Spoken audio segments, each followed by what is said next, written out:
함께 한번 기도하겠습니다.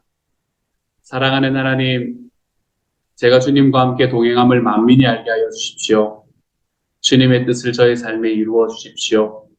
제가 저의 생각과 저의 철학과 제가 가지고 있는 자존심과 저의 에고로 저의 삶을 이끌어가는 것이 아니라 하나님께서 저에게 말씀해 주시는 주님의 말씀과 하나님의 뜻에 합당하게 살아가 볼 수 있는 하나님의 사람이 되도록 주여 도와주옵소서.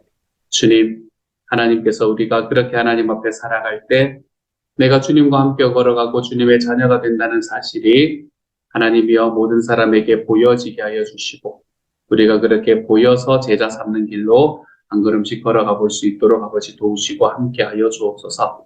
모든 말씀 우리 주님 예수님 이름으로 기도드립니다. 아멘. 아멘. 이 시간 우리 하나님께서 우리에게 주시는 말씀을 함께 읽습니다.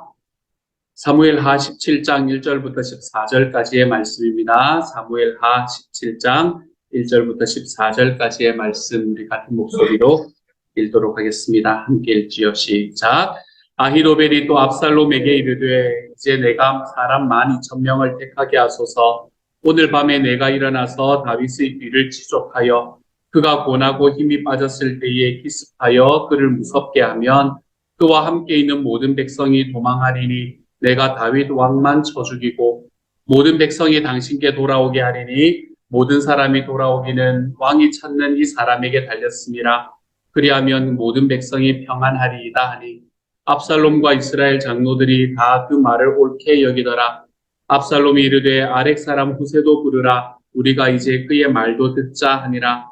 후세가 압살롬에게 이르매 압살롬이 그에게 말하여 이르되 아히도벨이 이러이러하게 말하니 우리가 그 말대로 행하라. 그렇지 아니하거든 너는 말하라 하니 후세가 압살롬에게 이르되 이번에는 아히도벨이 베푼 계략이 좋지 아니하니이다 하고 또 후세가 말하되 왕도 아시거니와 왕의 아버지와 그의 추종자들은 용사라.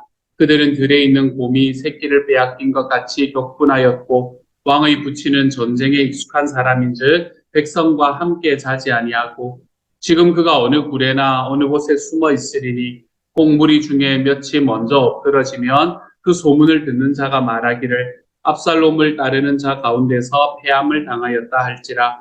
비록 그가 사자 같은 마음을 가진 용사의 아들일지라도 낙심하리니 이는 이스라엘 무리가 왕의 아버지는 영웅이요 그의 추종자들도 용사인 줄 알미니이다. 나는 이렇게 계략을 세웠나이다. 온 이스라엘을 단부터 브엘세바까지 바닷가의 많은 모래같이 당신께로 모으고 친히 전장에 나가시고 우리가 그 만날 만한 곳에서 그를 기습하기를 이슬이 땅에 내림같이 우리가 그의 위에 덮여 그와 그 함께 있는 모든 사람을 하나도 남겨두지 아니할 것이요. 또 만일 그가 어느 성에 들었으면 온 이스라엘이 밧줄을 가져다가 그 성을 강으로 끌어들여서 그곳에 작은 돌 하나도 보이지 아니하게 할 것이니이다 하며 압살롬과 온 이스라엘 사람들이 이르되 아렉 사람 후세의 계략은 아히도벨의 계략보다 낫다 하니 이는 여호와께서 압살롬에게 화를 내리려 하사 아히도벨의 좋은 계략을 물리치라고 명령하셨음이더라. 아멘. 아멘.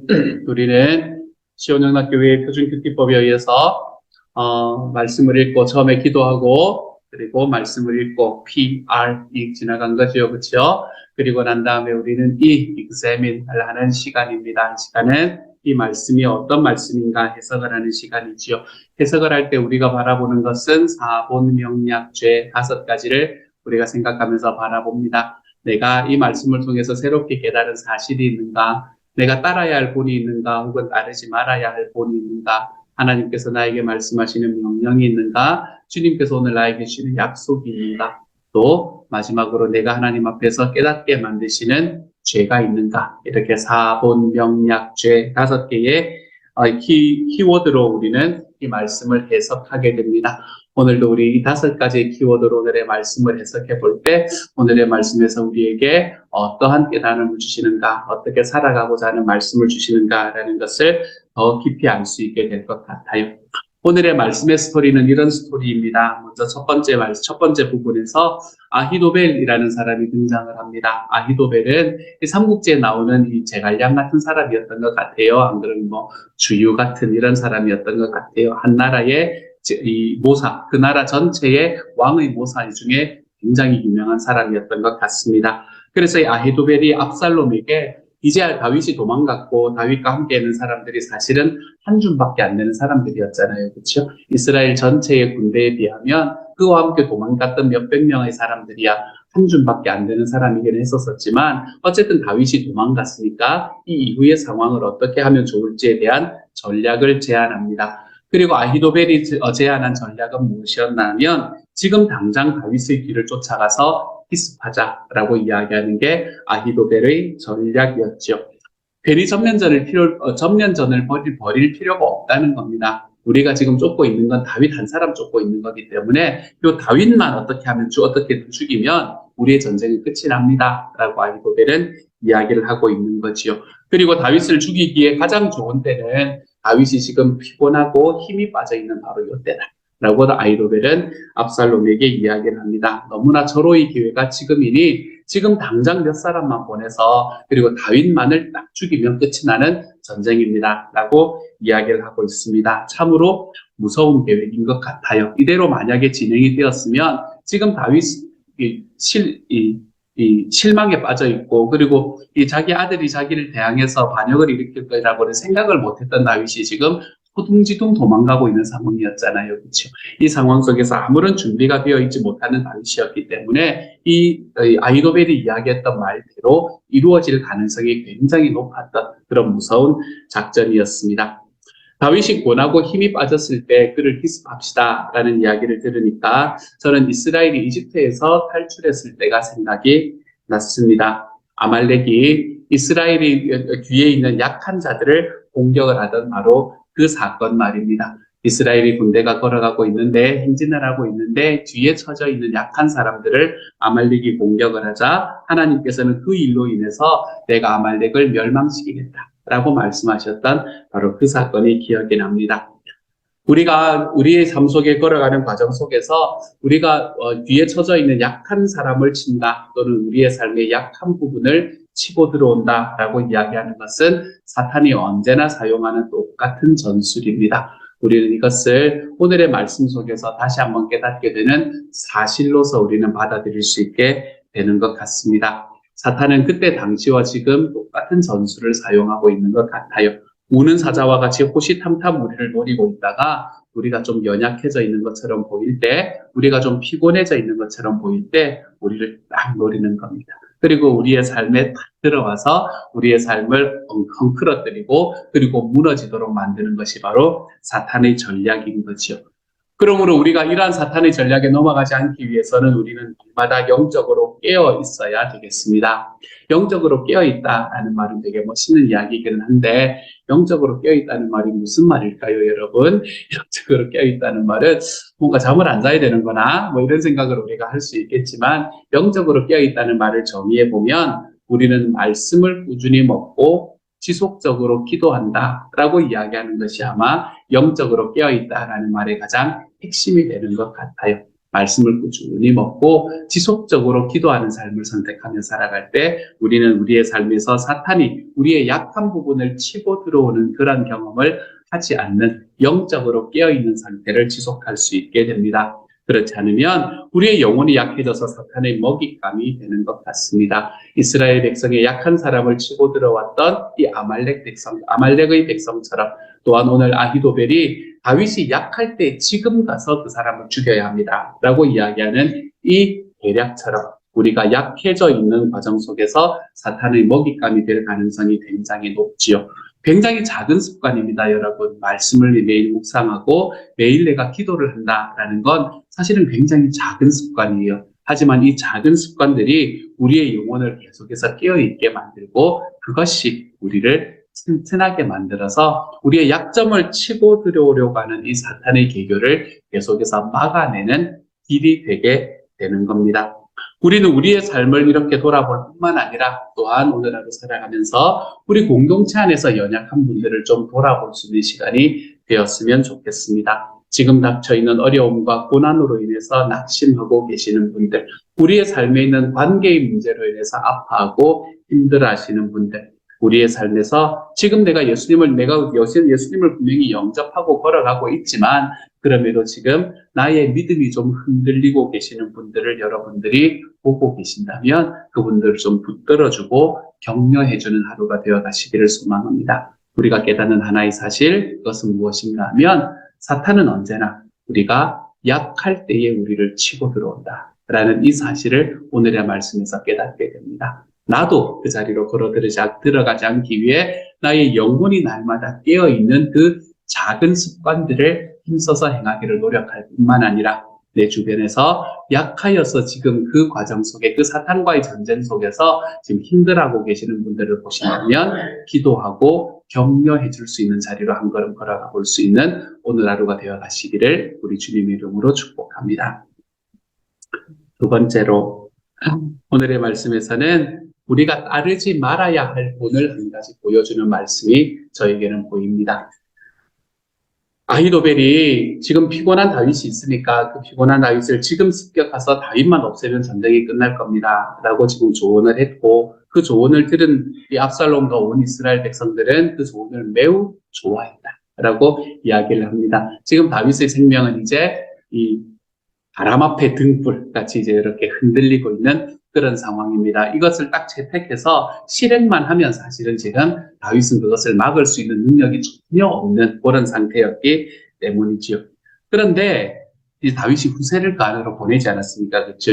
다윗의 친구인 후세를 이중 스파이로 그곳에 보내지 않았습니까? 이 후세라는 사람도 당시에 굉장히 유명했던 모사 중에 한 사람이었나 봐요. 그래서 이 압살롬이 이 아히도벨의 이야기만 듣지 말고 우리가 왜 병원에 가서 뭔가 그거를 받을 때도 검진을 받을 때도 세컨 오피니언 우리가 이야기를 하잖아요. 세컨 오피니언을 들어보자 라고 이야기를 하면서 후세를 불러라 라고 말합니다. 아마도 더 확실한 이 확신과 함께 더 확실한 전략을 짜기 위해서 그랬던 거겠죠. 근데 후세는 이 아히도벨의 이야기를 듣더니 큰일 났거든요. 지금 다윗이 이렇게 하면은 끝장이 나게 생겼거든요. 그러니까 후세는 아히도벨과 완전히 정반대의 의견을 펼칩니다. 다윗은 지금 굉장히 약하고 어려운 상황에 처해 있는 게 아닙니다. 아무리 힘들고 우리가 기습을 당해서 어려운 상황이라고 하더라도 다윗은 전쟁에 정말 능한 사람이었고, 그리고 예전에 왜 사울과의 그거 속에서 내전 사울과의 갈등 속에서 다윗이 얼마나 오랫동안 살아남고 도망다녔습니까? 그렇죠? 불이라는 불은 숨고 막 그러면서 우리 몇 년을 도망 다녔던 것을 이미 사람들은 많이 경험을 하지 않았겠습니까? 그러므로 다윗은 전쟁에 능한 사람으로 지금 숨어 있을 가능성이 높다. 그러니까 지금 다윗을 급습했다가 다윗을 놓치기라도 한다면 오히려 그 급습하는 가운데서 왕의 압살롬 왕이 있지. 그때 당시에는 왕이었으니까 당신의 군대가 혹시라도 몇 사람이라도 죽기만 한다면 사람들에게 안 좋은 소문도 퍼질 거고 역효과만 나게 될 거다. 그러니까 시간을 좀 둡시다 라고 이야기를 합니다. 시간을 두고 이스라엘 전역에서 군대를 다 모으고 그 군대를 다 데리고 압살롬이 친히 이끌고 나가서 전면전을 펼치면 어디로 도망가겠습니까? 다윗이 지금 이렇게 이야기를 하고 있는 겁니다. 이것은 이 후세가 이제 이렇게 하자라는 이야기도 있는 거지만 이 이야기를 통해서 다윗을 살리기 위한 시간을 벌려는 수작을 지금 벌이고 있는 거잖아요. 그렇죠? 이런 수작을 벌이고 있는 과정 속에서 압살롬은 아히도벨의 의견을 버리고 후세의 의견을 선택합니다. 이 후세의 의견을 선택하는 이유를 우리는 두 가지로 바라볼 수 있어요.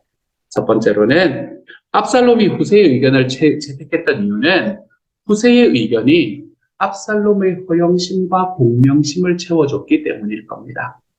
지금 몇 사람 보내가지고 다윗만 그냥 다 죽이고 끝내는 그런 거는 굉장히 작은 느낌이잖아요. 그렇죠? 온 이스라엘에서 군대를 다 모으고 자기가 친히 앞장서서 그 전쟁에 나아가서 그 전쟁 안에서 승리하고, 그리고 자기가 실제로 군대를 이끌고 나아가서 전쟁에 승리했기 때문에 모든 백성들에게 화려하게 인정을 받으려는 마음, 이런 마음이 아마 압살롬의 마음속에 있었던 것 같아요.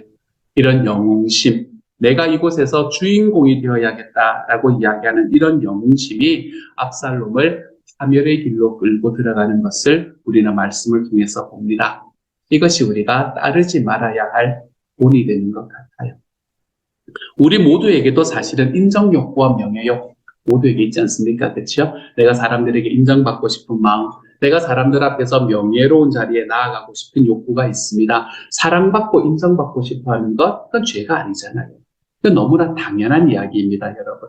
그런데 문제는 이 당연한 마음을 사탄은 교묘하게 이용한다는 거예요.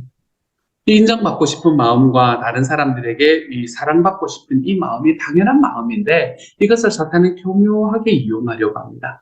이것을 가장 교묘하게 이용했던 방식이 언제였나 하면 예수님을 이렇게 시험하는 바로 그 자리였었습니다. 예수님께도 성전에서 뛰어내려보라 라고 유혹하지 않습니까? 사람들 앞에 명예욕과 그리고 자기가 사람들에게 인정받고 싶은 욕망, 이런 기적을 통해서 당신이 사람들에게 인정받으면 그게 얼마나 좋은 일일까요? 라고 사탄은 예수님에게조차 바로 요 부분을 가지고 요 고리를 가지고 시험하고 다가오는 것을 우리는 볼 수 있습니다. 그러므로 우리의 삶에 있는 지나친 과시욕, 우리의 삶에서 사람들에게 인정받으려는 지나친 인정의 욕구는 우리를 어리석게 행동하게 만드는 것을 우리는 우리의 삶에서 경험할 수 있게 됩니다. 그러므로 사랑하는 여러분, 헛된 영광을 구하려 하지 마십시다. 내가 사람들 앞에 인정받고 사람들이 나를 사랑해주고 그래서 내가 그곳에서 명예가 이렇게 올라가는 여러분, 그런 자리를 우리가 소망하며 살아가지 마십시다. 그런 것은 헛된 영광입니다. 우리는 하나님 앞에 겸손하고 지혜롭게 좀 진실한 길을 걸어갈 수 있는 하나님의 사람이 되었으면 좋겠습니다. 분별력을 가지고 지혜롭게 내가 사람들 위해서 인정받고 사람들 앞에 높아지려 하기보다는 오히려 내가 사람들을 섬기는 자리에 나아가는 것이 하나님 앞에 영향력을 더 미칠 수 있는 방법이라는 것을 좀 기억해 볼 수 있는 하나님의 사람이 되었으면 좋겠습니다. 내가 인정받기보다는 섬길 줄 아는 자리. 우리가 그 자리로 걸어갈 때 우리는 하나님 앞에서 더 큰 영향력을 발휘할 수 있는 사람으로 변해갈 수 있게 될 겁니다. 이것을 우리가 따르지 않아야 할 본으로 붙잡고 걸어갔으면 좋겠습니다. 인정의 욕구, 자기의 삶에 사랑받고 싶은 욕구, 화려하게 등장하고 싶은 이런 욕구들이 압살롬의 삶에 있었기에 그때 이 사탄은 무엇을 잘 이용해서 압살롬의 삶을 멸망시키게 되는 것을 우리가 봅니다. 이 길로 걸어가지 말고 인정받기보다는 섬겨볼 수 있는 사람, 사랑받기보다는 사랑하면서 걸어가 볼 수 있는 하나님의 사람으로 걸어가보는 저와 여러분이 될 수 있기를 우리 주님의 이름으로 축복합니다. 마지막 한 가지. 14절의 말씀은 우리에게 두 가지를 다 이야기를 해주고 있거든요. 우리가 읽었던 오늘의 마지막 말씀은 아까 우리가 보았던 그 압살롬이 가지고 있던 인정 욕구로 인해서 그의 삶이 파멸로 걸어 들어가는 우리가 따르지 말아야 할 본을 보여줌과 동시에 그 뒷부분에 있는 말씀은 하나님에 대한 새로운 사실을 또 우리에게 보여주는 것만 같습니다.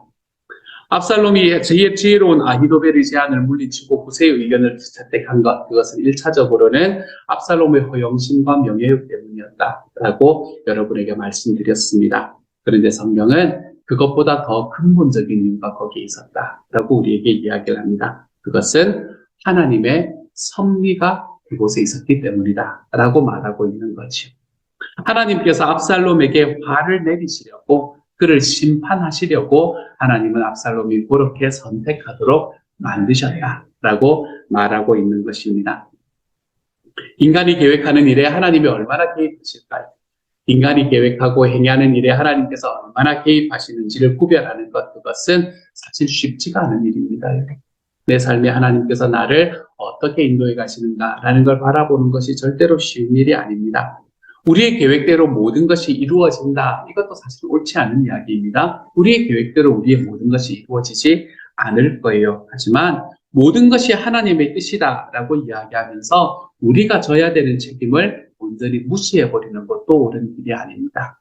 우리는 하나님 앞에 힘써서 우리의 계획을 해나가고 그 결과를 하나님께 맡겨드리는 길로 걸어가야 하는 것이죠. 하지만 우리는 궁극적으로 우리의 삶에서 이루어지는 것은 나의 삶이 아니라 나의 계획이 아니라 하나님의 섭리가 이루어질 것이다 라는 것을 믿고 살아가는 사람입니다. 하나님께서는 우리의 자유의지가 초래하는 결과까지 다 사용하십니다. 모든 것들을 다 사용하셔서 하나님의 뜻을 이루어 가시는 것을 보게 됩니다. 그러므로 어떤 일이 잘 되었다고 해서 우리가 교만할 필요가 없습니다. 교만할 수가 없습니다. 어떤 일이 뜻대로 잘 안 풀린다고 해서 우리가 낙심할 필요도 없습니다. 왜냐하면 우리가 잘 되는 일, 잘 되지 않는 일 모든 것을 통해서 하나님께서 당신의 일을 이루어 가실 것이기 때문에 그렇지요. 그러므로 우리가 해야 되는 자리는 어떤 자리에 서야 되겠습니까? 우리가 이 사실을 깨닫는 우리의 삶에서 하나님의 섭리가 이루어지는 것이 사실이다라는 이 사실을 깨닫는다면 우리는 우리의 주어진 환경에서 최선을 다하면서 걸어가는 삶을 선택할 줄 알아야 됩니다. 힘써서 여러분의 삶을 계획하시고 계획하신 대로 그 일을 힘써 행하기 위해 노력하며 걸어가십시오.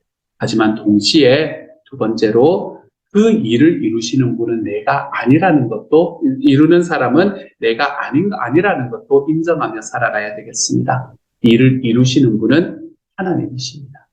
나는 내 일을 열심히 하지만 그 일을 이루시는 분은 하나님이십니다. 우리는 우리의 소원을 쫓아서 힘써서 우리의 삶을 이끌어갈 것이지만 그 일은 결국 하나님께서 우리의 필요를 따라서 이루어주게 될 것입니다. 우리가 이것을 좀 기억하며 걸어가기를 소망합니다. 그래서 우리가 하나님의 뜻에 순종하기 위해서 좀 힘쓰며 살아가는 하나님의 사람이 되어 가십시다. 모든 것은 다 지나갑니다. 우리의 삶의 모든 것들은 다 지나가고 사라지고 쓰러지겠지만 거기에 영원히 서는 것 한 가지. 그것은 저와 여러분을 향한 그리고 온 세상을 향한 이 온 우주를 향한 하나님의 뜻은 영원히 서게 될 것입니다. 특별히 하나님을 믿고 예수 그리스도를 아는 저와 여러분에게는 우리의 삶의 모든 것이 합력하여 선을 이루는 삶을 하나님께서는 이끌어 가실 것입니다. 그러므로 이 하나님을 좀 믿어 드립시다. 여러분. 하나님은 내 삶에 나의 힘을 다해서 내가 나의 삶을 계획하고 걸어가지만 그 삶의 결과는 주님께서 나에게 가장 필요한 것으로 채우십니다. 라는 이것을 우리의 삶에서 좀 경험하며 걸어가 볼 수 있는 저와 여러분이 되어 가시기를 소망합니다. 한 번은 제가 한 가지 이제 경험만 나누고 말씀을 기도하도록 하죠. 한 번은 한 분이 저에게 그렇게 이야기를 했습니다. 지금 저희 가족 중에 많이 편찮으신 분이 계십니다. 라고 이야기를 합니다. 그러면서 좀 기도를 해주십시오. 라고 말씀을 하셨죠. 근데 이분은 예수님을 믿으신 지 이제 막 얼마 안 되는 분으로 교회도 그렇게 많이 자주 오시지 못했던 그런 분이었습니다. 그런데 이제 그런 과정들이 있어서 아프신 분이 있으니까 저를 위해서 좀 기도해 주셨으면 좋겠습니다. 이렇게 기도해도 되는지 모르겠지만, 기도 부탁을 해도 되는지 모르겠지만, 지금 다 힘드니까 기도 좀 부탁드립니다. 라고 이야기를 하셨어요. 그래서 제가 그분과 함께 이야기를 했습니다. 그분 기도하기 전에 이렇게 이야기를 드렸어요. 자매님, 우리는 자매님을 위해서 힘써서 기도할 겁니다. 그 지금 편찮으신 분이 자리를 떨쳐서 일어나서 다시 일상의 생활로 돌아가실 수 있게 하기 위해서 힘써서 기도할 거고 온 힘을 다해서 우리는 그것을 바라볼 겁니다. 그렇지만 자매 한 가지 기억하시면 좋겠는 건 우리들의 삶에서 하나님께서는 우리에게 또 지금 편찮으신 그분에게 가장 필요한 것으로 채우실 거라는 사실은 우리가 좀 알고 걸어갔으면 좋겠습니다. 우리의 기도는 그분이 다시 자리에서 일어나서 다시 일상생활로 돌아가는 것이 우리의 기도가 될 것이고 그 기도에서 한 걸음도 물러서지 않겠지만 하나님께서 우리에게 주시는 그 결과는 그 결과 자체가 우리에게 가장 선한 것이라는 것을 우리가 좀 기억하고 갔으면 좋겠습니다. 그러므로 우리의 기도의 결과에 대한 책임은 주님께 맡겨드리고 기도하는 것을 우리는 선택해 갈 겁니다. 괜찮으시겠어요? 라고 물어봤더니 그 자매님이 그렇게 말씀하시더라고요. 저도 똑같이 생각했습니다. 라고 이야기합니다. 자기가 하나님을 생각하지 않고 그 이야기를 바라보더라도 내가 원하는 대로가 아니라 이분에게 지금 편찮으신 분에게 가장 좋은 길로 좀 갔으면 좋겠다라는 마음이 그 마음에 들더라는 거예요. 그래서 제가 생각하는 것과 목사님 이야기하는 것이 똑같으니까 그렇게 기도하는 것이 저는 너무 좋습니다. 라고 이야기해서 거기에서 힘써서 기도해 드렸다. 그리고 지금도 기도하고 있는 그런 과정에 있는 경험을 제가 한 적이 있습니다. 하나님은 이런 분이세요, 여러분. 우리의 삶에 가장 필요한 것을 채우시고 내 삶의 어떤 것 속에서도 합력하여 선을 이루시고 이 하나님이 우리의 하나님이심을 좀 믿어드릴 수 있으면 좋겠습니다. 주님은 우리의 삶에서 섭리하시는 분이십니다. 이 섭리 속에서 오늘 하루도 살아가 볼 수 있기를 우리 주님 이름으로 축복합니다. 함께 한번 기도하도록 하지요. 사랑하는 하나님, 주님은 우리의 삶에 섭리하시는 분이라는 것을 알게 하여 주시니 감사합니다. 사랑하는 주님, 우리의 삶에 있는 명예욕과 다른 사람에게 인정받으려는 욕구를 사탄이 얼마나 교묘하게 이용하는지를 볼 수 있도록 하나님께서 도와주셔서 감사를 드립니다. 사랑하는 주님, 주님께서 정말 우리들의 삶의 약한 부분에 사탄이 어떻게 우리를 잘 공격할 것인가라는 것을 또한 우리에게 깨닫게 되는 하나의 사실로 알려주시니 감사합니다. 이 사실들과 이 하나의 본, 우리가 따르지 않아야 되는 본을 통해서 하나님이여 오늘 하루 살아가며 내 삶에 더 풍성하게 역사하시는 주님을 만날 수 있도록 주여 도와주시고, 하나님께서 우리들의 삶에 주시는 그 주님의 섭리하심이 우리의 삶에 하나님께서 함께 하심으로 인해 합력하여 선을 이루시는 주님의 그 섭리가 우리의 삶에서 놀랍게 펼쳐지는 것을 하나님 바라보며 걸어가 볼 수 있는 주님의 사람 되게 하여 주옵소서. 모든 말씀 우리 주님 예수님 이름으로 기도드립니다. 아멘. 하늘에 계신 우리 아버지여, 이름이 거룩히 여김을 받으시오며 나라 임하옵시며 뜻이 하늘에서 이룬 것 같이 땅에서도 이루어지이다. 오늘날 우리에게 일용할 양식을 주옵시고 우리가 우리에게 죄 지은 자를 사하여 준 것 같이 우리 죄를 사하여 주옵시고 우리를 시험에 들게 하지 마옵시고 다만 악에서 구하옵소서. 대개 나라와 권세와 영광이 아버지께 영원히 있사옵나이다. 아멘.